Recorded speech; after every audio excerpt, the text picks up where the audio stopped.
Hello students, good evening to all of you. आप सभी को मेरी तरफ से इंडिपेंडेंस डे की ढेर सारी शुभकामनाएं। भगवान करे कि आपके जीवन में ये इंडिपेंडेंस डे नई खुशियां लेके आए। तो आज इस इंडिपेंडेंस डे के उपलक्ष्य में हम देश के संबंध में कुछ बात करना चाहते हैं, जिसमें हमारे देश के ऐसे कई महान क्रांतिकारी जिन्होंने अपने प्राणों की आहुति दे दी, आज उनके बलिदान को नमन करने का दिन है। आज उनके बलिदान को याद करने का दिन है।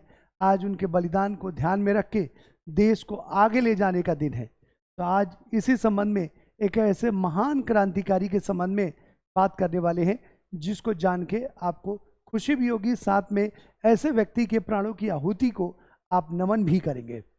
उन्हीं में से एक महान क्रांतिकारी थे जिनका नाम था खुदीराम बोस। आप सभी लोग खुदीराम बोस के बारे में आप लोगों ने सुना होगा, लेकिन खुदीराम बोस ने इतनी कम उम्र में देश के लिए अपने प्राण न्यौछावर कर दिए, ये जानकर आपको बेहद हैरानी होगी। खुदीराम बोस मात्र सिर्फ 18 इयर्स की एज में उन्होंने फांसी को गले लगा लिया था। आप जानते होंगे कि खुदीराम बोस बिहार में किंग्सफोर्ड पर बम फेंकने के एवज में उनको गिरफ्तार किया गया था। बंगाल के हबीबपुर जिले के वो निवासी थे, जहां पर उनका जन्म 1889 में हुआ था और वो क्रांतिकारी विचारों से काफ़ी प्रभावित थे। बचपन में ही खुदीराम बोस के माता पिता गुजर गए। ऐसा कहते हैं कि खुदीराम बोस का नाम भी अपने आप में एडवेंचर है। ऐसा इसलिए कि खुदीराम बोस के दो बड़े भाई थे, जिनकी जन्म के बाद ही उनकी डेथ हो गई। तो उनके माता पिता काफ़ी चिंतित थे कि जो हमारी तीसरी औलाद हुई है, क्या पता वो बचे कि नहीं बचे। तो उनकी बहन ने चावल दे के और खुदीराम को खरीद लिया था। बंगाल में चावल को खुदी कहा जाता है, तो खुदी नाम दिया गया और इसी के साथ बन गए वो खुदीराम बोस। बचपन से ही आप देखेंगे देश सेवा के प्रति उनका लगाव और समर्पण अनन्य था, और इसी समर्पण के तहत इतनी कम उम्र में उन्होंने देश के लिए अपने प्राण न्यौछावर कर दिए। 18 साल 8 महीना 8 दिन की उम्र में मुजफ्फरपुर में 1908 में उनको फांसी दी गई, और इसके साथ ही उन्होंने देश के लिए अपने प्राण न्यौछावर कर दिए। तो हम सभी को ये याद रखना चाहिए कि देश के ऐसे कई क्रांतिकारी जिनके नाम आज हमें किताबों में अपने टेक्स्ट बुक में नहीं मिलते, लेकिन फिर भी उन हजारों कुर्बानियों की बदौलत हमें आज़ादी मिली, और आज हम आज़ादी के इस इन्वायरमेंट में, इस वातावरण में खुली सांस ले पा रहे हैं। और हमें ये भी संकल्प याद रखना चाहिए कि आज़ादी के सही मायने तभी है जब हम रियल मायने में हमें आज़ादी मिले। रियल मायने में आज़ादी का तात्पर्य ये है कि हम सभी लोग को रोजगार मिले, सुखी जीवन जी सके और एक स्वस्थ इन्वायरमेंट में अपने देश को आगे ले जा सके और देश का नाम रोशन करे। तो आज इस स्वतंत्रता दिवस के उपलक्ष्य में हम सभी ये चाहेंगे, हम सभी ये प्रण लें कि देश के लिए हमेशा हम कृत संकल्प रहेंगे और देश को आगे ले जाने के लिए हमसे जो भी बन सकेगा हम करेंगे। ठीक है, तो आज इस मौके पर मेरी तरफ से आप सभी को स्वतंत्रता दिवस की ढेर सारी शुभकामनाएं, पूरे देश को भी। तो चलिए हम शुरू करते हैं अपना आज की क्लास, जो हमने ऑलरेडी ऑर्गेनाइज की थी। तो आज हम लोग उसी 30 क्वेश्चन के संबंध में बात करने वाले हैं। Thank you very much. चलिए शुरू करते हैं। तो आज हम लोग बात करेंगे 30 क्वेश्चंस के। तो पहला क्वेश्चन है इसमें, और वो क्वेश्चन है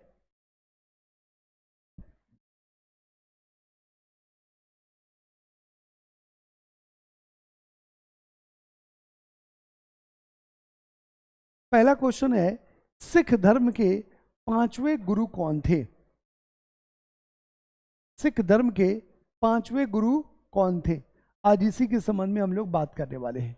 ठीक है, 5th गुरु। तो आपको मालूम होगा कि जहांगीर का टाइम था और जहांगीर ने सिखों के 5वें गुरु अर्जुन देव को फांसी दे दी थी।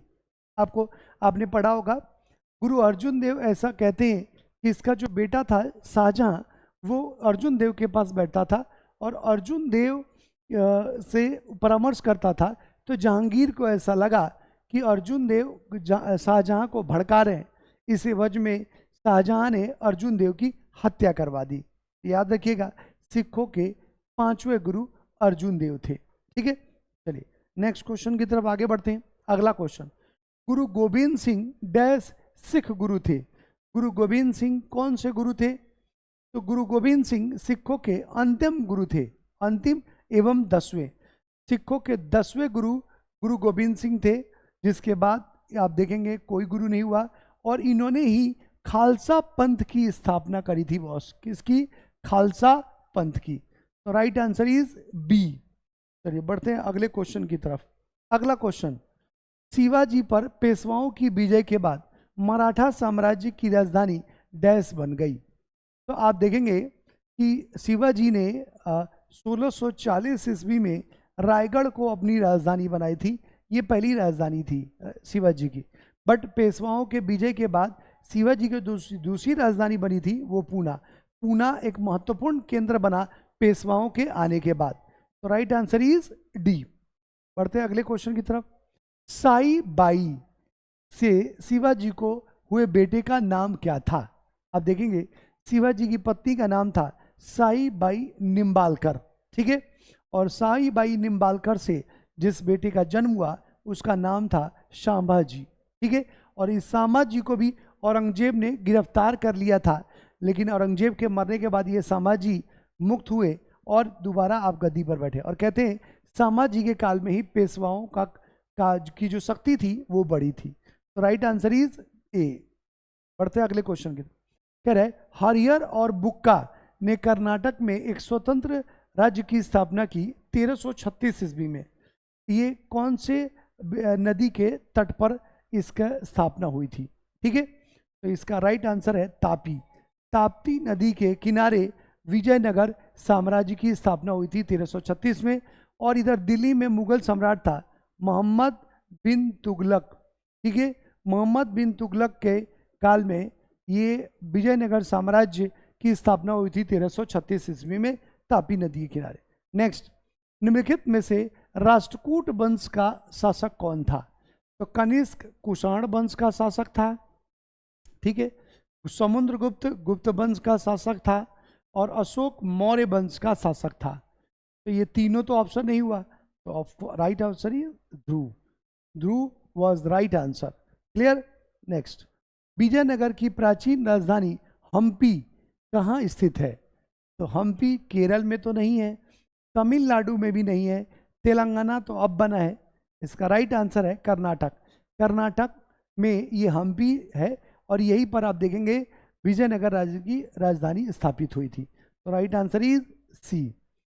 बक्सर का युद्ध डैश में लड़ा गया। अब बक्सर का युद्ध आइए देखते हैं। सबसे पहले तो बक्सर का युद्ध तीन शक्तियों के बीच, एक तरफ तो आप देखेंगे मीर कासिम था बंगाल का नवाब, दूसरी तरफ था आप देखेंगे अवध का नवाब शुजाउद्दौला। ठीक है, और तीसरा था आप देखेंगे मीर कासिम शुजाउद्दौला और शाह आलम सेकंड। ये मुगल सम्राट थे, शाह आलम सेकंड। ये तीन लोग एक तरफ, और एक तरफ अकेले आप देखेंगे अंग्रेज थे। रॉबर्ट क्लाइव नहीं बल्कि हेक्टर मुनरो लीड कर रहा था। और 1764 में युद्ध हुआ, और कहते हैं इसी युद्ध के बाद भारत पर अंग्रेजों का आधिपत्य पूरी तरह से स्थापित हो गया। नेक्स्ट, खतौली का युद्ध 1517 ईस्वी में राणा सांगा के अधीन मेवाड़ राज्य और देश के बीच लड़ा गया था। तो आप देखेंगे 1517 में इब्राहिम लोदी और आप देखेंगे राणा सांगा के बीच ये युद्ध हुआ था, खतौली का युद्ध। ठीक है, राणा सांगा के बीच। और एक युद्ध बाबर और राणा सांगा के बीच भी हुआ था। ठीक है, उसको हम बोलते हैं खानवा का युद्ध 1528 ईस्वी में। बढ़ता अगले क्वेश्चन की तरफ।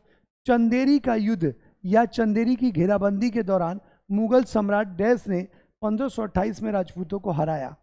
तो मैंने अभी आपको बताया कि चंदेरी एक तो 1526 में पानीपत, 1527 में खानवा और 1528 में चंदेरी का युद्ध हुआ था मेदिनी राय और बाबर के बीच। और 1528 में घाघरा का युद्ध हुआ था अफगान और बाबर के बीच। तो ये चार युद्ध हैं बाबर के, 26, 27, 28 और 29।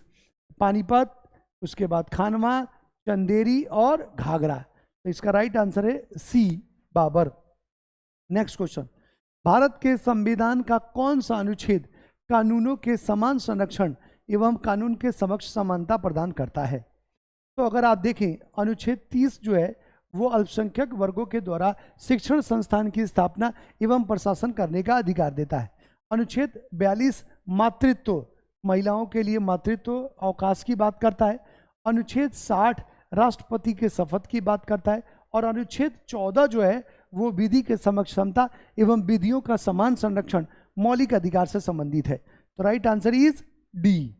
चलिए बढ़ते हैं अगले क्वेश्चन की तरफ। अगला क्वेश्चन, भारतीय संविधान का डैश अनुच्छेद जो राज्यपाल की सभी कार्यकारी शक्तियों से संबंधित है? इसका राइट आंसर है सी, अनुच्छेद 154।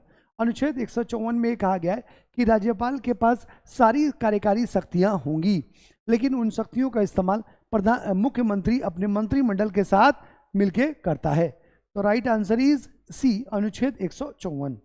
अगला क्वेश्चन है, भारतीय संविधान के किस भाग में संघ लोक सेवा आयोग के गठन का प्रावधान किया गया है?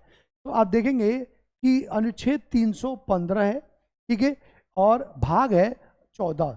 भाग 14 के अनुच्छेद 315 में ये कहा गया है कि केंद्र के लिए एक संघ लोक सेवा आयोग और राज्यों के लिए राज्य लोक सेवा आयोग के गठन का प्रावधान किया गया है। तो राइट आंसर इज सी। अगला क्वेश्चन, भारतीय संविधान के किस अनुच्छेद में कहा गया है कि सर्वोच्च न्यायालय का अभिलेख न्यायालय होना चाहिए? सर्वोच्च न्यायालय अभिलेख न्यायालय होगा। इसका राइट आंसर है 126। सर्वोच्च न्यायालय एक अभिलेख न्यायालय होगा, इसके बारे में अनुच्छेद 126 में कहा गया। ये अभिलेख न्यायालय क्या होता है जी? तो आप जानते हैं कि सर्वोच्च न्यायालय एक एपेक्स कोर्ट है, मतलब न्याय की श्रेणी में सबसे ऊपर है।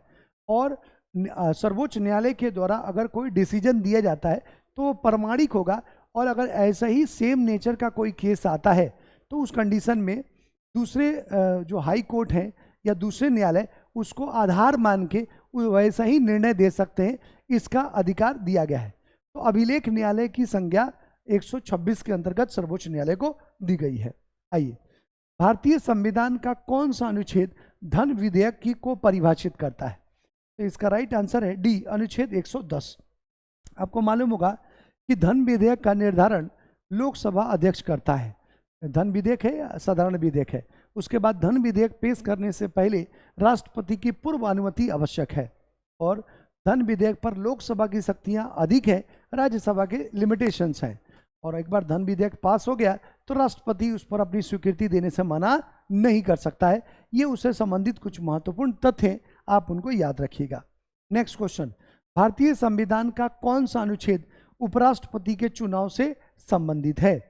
तो आर्टिकल 66 राष्ट्रपति उपराष्ट्रपति के चुनाव से संबंधित प्रावधान किए गए अनुच्छेद 66 में। आप जानते हैं कि उपराष्ट्रपति के चुनाव में 2 लोग भाग लेते हैं। कौन कौन से? तो राज्यों के विधानसभाओं के निर्वाचित सदस्य और लोकसभा संसद के निर्वाचित और मनोनीत सदस्य दोनों भाग लेते हैं, ठीक है। तो ये अनुच्छेद 66 में वर्णित है। नेक्स्ट कह रहा है, भारतीय संविधान का कौन सा अनुच्छेद एक उच्च न्यायालय को नागरिकों के मौलिक अधिकारों के प्रवर्तन के रिट जारी कर? मतलब सीधा क्वेश्चन ये है कि अगर आप किसी ने मौलिक अधिकारों का उल्लंघन किया तो उसके खिलाफ रिट जारी करने का अधिकार कौन से अनुच्छेद के तहत दिया गया है? तो आप देखेंगे अनुच्छेद 32 के तहत तो सर्वोच्च न्यायालय को है, और अनुच्छेद 226 के तहत उच्च न्यायालय को है। ये एससी के लिए और ये एचसी के लिए। राइट आंसर इज ए, अनुच्छेद 226। अर्थात अगर मौलिक अधिकारों का हनन होता है तो उस स्थिति में अनुच्छेद 32 के तहत सीधे सुप्रीम कोर्ट रिट जारी कर सकता है, और अनुच्छेद 226 के तहत हाई कोर्ट रिट जारी करके उस व्यक्ति को पनिश कर सकता है। नेक्स्ट क्वेश्चन, भारत का चुनाव आयोग देश में स्वतंत्र और निष्पक्ष चुनाव का प्रहरी है, और भारत के संविधान का इसकी स्थापना का प्रावधान। तो आप जानते हैं कि अनुच्छेद 324 से 329 में निर्वाचन आयोग के का प्रावधान किया गया है, जिसमें एक निर्वाचन आयोग होगा जो देश में निष्पक्ष तरीके से निर्वाचन आयोग में एक मुख्य आयुक्त और 2 अन्य आयुक्त होते हैं। पहले ये 2 ही सदस्य हुआ करता था। टीएन सेशन ने 1991 में इसको 3 सदस्यीय बनाया। आयुक्त और अन्य आयुक्तों की नियुक्ति राष्ट्रपति करता है। तो right answer is B. Next, Bharat के संविधान का कौन सा भाग नागरिकता से संबंधित है? तो भाग 1 है, आप देखेंगे संघ एवं केंद्र शासित प्रदेश, भाग 2 नागरिकता, भाग 3 मौलिक अधिकार। ठीक है, तो राइट आंसर इज भाग 2 है ना, भाग दो इसका राइट आंसर होगा बी, प्रिंटिंग मिस्टेक है, भाग 2 होगा। क्लियर। नेक्स्ट अगला है, भारत के संविधान का अनुच्छेद 360 क्या प्रदान करता है? तो आप देखेंगे जीवन का अधिकार 21A, ठीक 21, आर्टिकल 21, वित्तीय आपात आप देखेंगे ये 360 है, संपत्ति का अधिकार 300A, और मौलिक अधिकार तो आप जानते हैं 12 से 35 में वर्णित है। तो इसका राइट आंसर है वित्तीय अधिकार 360 में वर्णित किया गया है। वित्तीय में कौन से वित्त? 3 तरह के वित्त हैं, अनुच्छेद 352 वो है राष्ट्रीय आपात, 356 राष्ट्रपति शासन, और 360 वित्तीय आपात की बात की गई है। तो यहाँ पर आपात की बात कर रहा है और 360 आर्टिकल दे रहा है, तो राइट आंसर इज वित्तीय आपात। नेक्स्ट अगला क्वेश्चन, निम्नलिखित में से कौन सी आर्थिक गतिविधि भारत में अधिकतम लोगों को रोजगार देती है? तो देखिए अर्थव्यवस्था के 3 अंग होते हैं, या 3 आप देखेंगे सेक्टर होते हैं। पहले को हम बोलते हैं प्राथमिक सेक्टर, दूसरे को हम बोलते हैं द्वितीयक क्षेत्र सेकेंडरी सेक्टर, और तीसरे को हम बोलते हैं तृतीयक या सेवा क्षेत्र। ठीक है, इसमें जो द्वितीयक क्षेत्र है विनिर्माण और मैन्युफैक्चरिंग उत्पादन, इसमें सबसे ज़्यादा रोजगार के अपॉर्चुनिटी है, मतलब एक साथ बल्क में लोगों को रोजगार दिया जा सकता है। कृषि क्षेत्र में भी रोजगार है, लेकिन बल्क में रोजगार द्वितीयक क्षेत्र ही दे सकता है, और वो है विनिर्माण। चलिए नेक्स्ट अगला, मांग के नियम के अनुसार यदि अन्य वस्तुएं समान रहे तो किसी वस्तु की मांग तथा उसकी कीमत में क्या संबंध होता है? तो देखिए मांग और कीमत में विपरीत संबंध होता है बॉस, विपरीत। जब कीमत बढ़ती है तो मांग कम हो जाती है, कीमत घटती है तो मांग बढ़ जाती है, तो इसको हम बोलते हैं निगेटिव रिलेशन, ऋणात्मक संबंध होता है। तो क्या होगा भाई? राइट आंसर इज ए, धनात्मक, सॉरी ऋणात्मक। नेक्स्ट, WPI का पूर्ण फुल फॉर्म क्या है? तो WPI का फुल फॉर्म होता है होलसेल प्राइस इंडेक्स होता है। राइट आंसर इज डी, अर्थात खुदरा मूल्य जो है वो थोक मूल्य सूचकांक के आधार पर डिसाइड होता है कि उस वस्तु की कीमत कितनी होगी। तो राइट आंसर इज डी।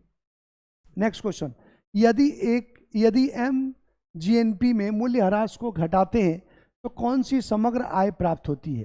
तो देखिए इसका सिंपल सा है नेट नेशनल प्रोडक्ट, NNP का फुल फॉर्म होता है नेट नेशनल प्रोडक्ट।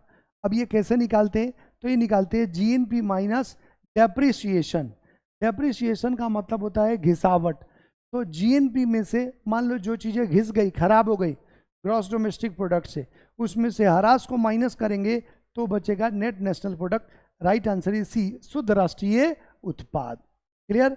नेक्स्ट, जिस वर्ष की कीमतों का उपयोग वास्तविक सकल घरेलू उत्पाद की गणना के लिए किया जा रहा है उसे क्या कहते हैं? मतलब कभी भी वास्तविक सकल घरेलू उत्पाद निकालने के लिए हम एक आधार वर्ष डिसाइड करते हैं और उस आधार वर्ष के आधार पर उसकी गणना करते हैं। तो क्या बोलते हैं हम इसको? आधार वर्ष। आधार वर्ष का मतलब एक टेन्योर, एक टाइम फिक्स करते हैं, जैसे 2011-12, 2001-2, और उसके आधार पर हम उसकी गणना करते हैं कि इस आधार पर हमारे GDP में कितना ग्रोथ हुआ है। तो right answer is C. Next question, dash एक वर्ष के दौरान घरेलू अर्थव्यवस्था के भीतर होने वाली अंतिम वस्तु एवं सेवाओं के कुल उत्पाद को मापता है। ये आपका सकल घरेलू उत्पाद अर्थात GDP का डेफिनेशन लिख रखा है इसमें। ठीक है, सकल घरेलू उत्पाद ये GDP का डेफिनेशन है। ठीक है, अब क्या है भाई ये? तो कहता है किसी देश के एक वर्ष में उत्पादित सभी वस्तुओं एवं सेवाओं के कुल अंतिम योग को उस देश का हम GDP कहते हैं। अर्थात एक वर्ष में जितनी वस्तु एवं सेवाओं का कुल अंतिम उत्पादन जो हुआ उसका जो एग्रीगेट वैल्यू होता है उसको हम क्या बोलते हैं? GDP। तो इसको ये बोला गया इसका सकल घरेलू उत्पाद। Right answer is B. चलिए बढ़ते अगले क्वेश्चन की तरफ। वस्तु एवं सेवा कर कब लागू हुआ? तो आप देखेंगे इसके पहले हमारे देश में बहुत सारे टैक्सेस थे, उन में से इनडायरेक्ट टैक्सेस को हटा के ये वस्तु एवं सेवा कर लाया गया। अब इसके मैं आपको एक छोटा सा एग्जांपल बता देता हूं। एक्सक्यूज मी, ये इनडायरेक्ट टैक्सेस को याद करने का एक तरीका है। ई एक्स से होता है एक्साइज ड्यूटी, मतलब उत्पाद शुल्क, ठीक है। और सी यू से होता है कस्टम शुल्क, सीमा शुल्क। उसके बाद एस ई से सेवा कर, ठीक है, सेवा कर। एम से मोड वैट, वैट होता है। और ई से एंटरटेनमेंट अर्थात मनोरंजन कर।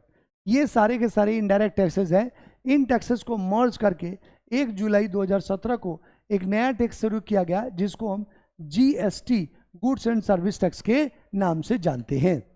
नेक्स्ट, 1950 से 1990 की अवधि के दौरान जीडीपी में कृषि का अनुमानित योगदान उल्लेखनीय रूप से क्या था? तो आप जानते हैं कि 1950 से 1990 के बीच भारत की अर्थव्यवस्था एक बंद अर्थव्यवस्था थी।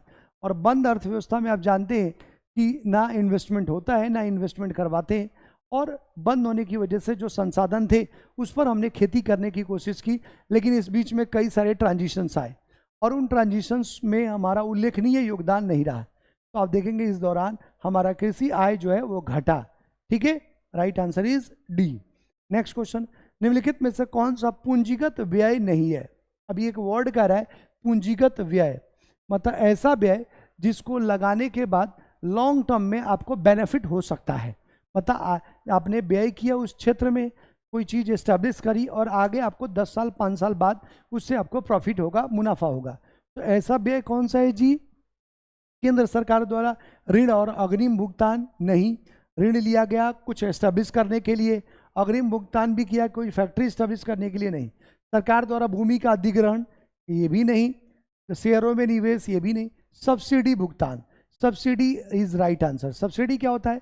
तो मान लो सरकार क्या करती है कि कोई भी प्रोडक्ट खरीदती है अगर विदेशों से, अगर उसकी कॉस्ट ज़्यादा होती है और उसको देश में सप्लाई करना है, वेलफेयर के लिए लोगों को देना है, तो अगर उसी कॉस्ट पर बेचेंगे तो लोग उसको खरीद नहीं पाएंगे और देश में महंगाई बढ़ जाएगी। तो ऐसी स्थिति में सरकार उसकी प्राइस को नियंत्रित करने और कम करने के लिए उस पर सब्सिडी देती है, जिससे लोगों को सस्ती दर पर वो चीज़ अवेलेबल हो सके। तो इसका राइट आंसर है डी, सब्सिडी हम उसी को बोलते हैं। हिंदी में हम इसको क्या बोलते हैं? अनुदान।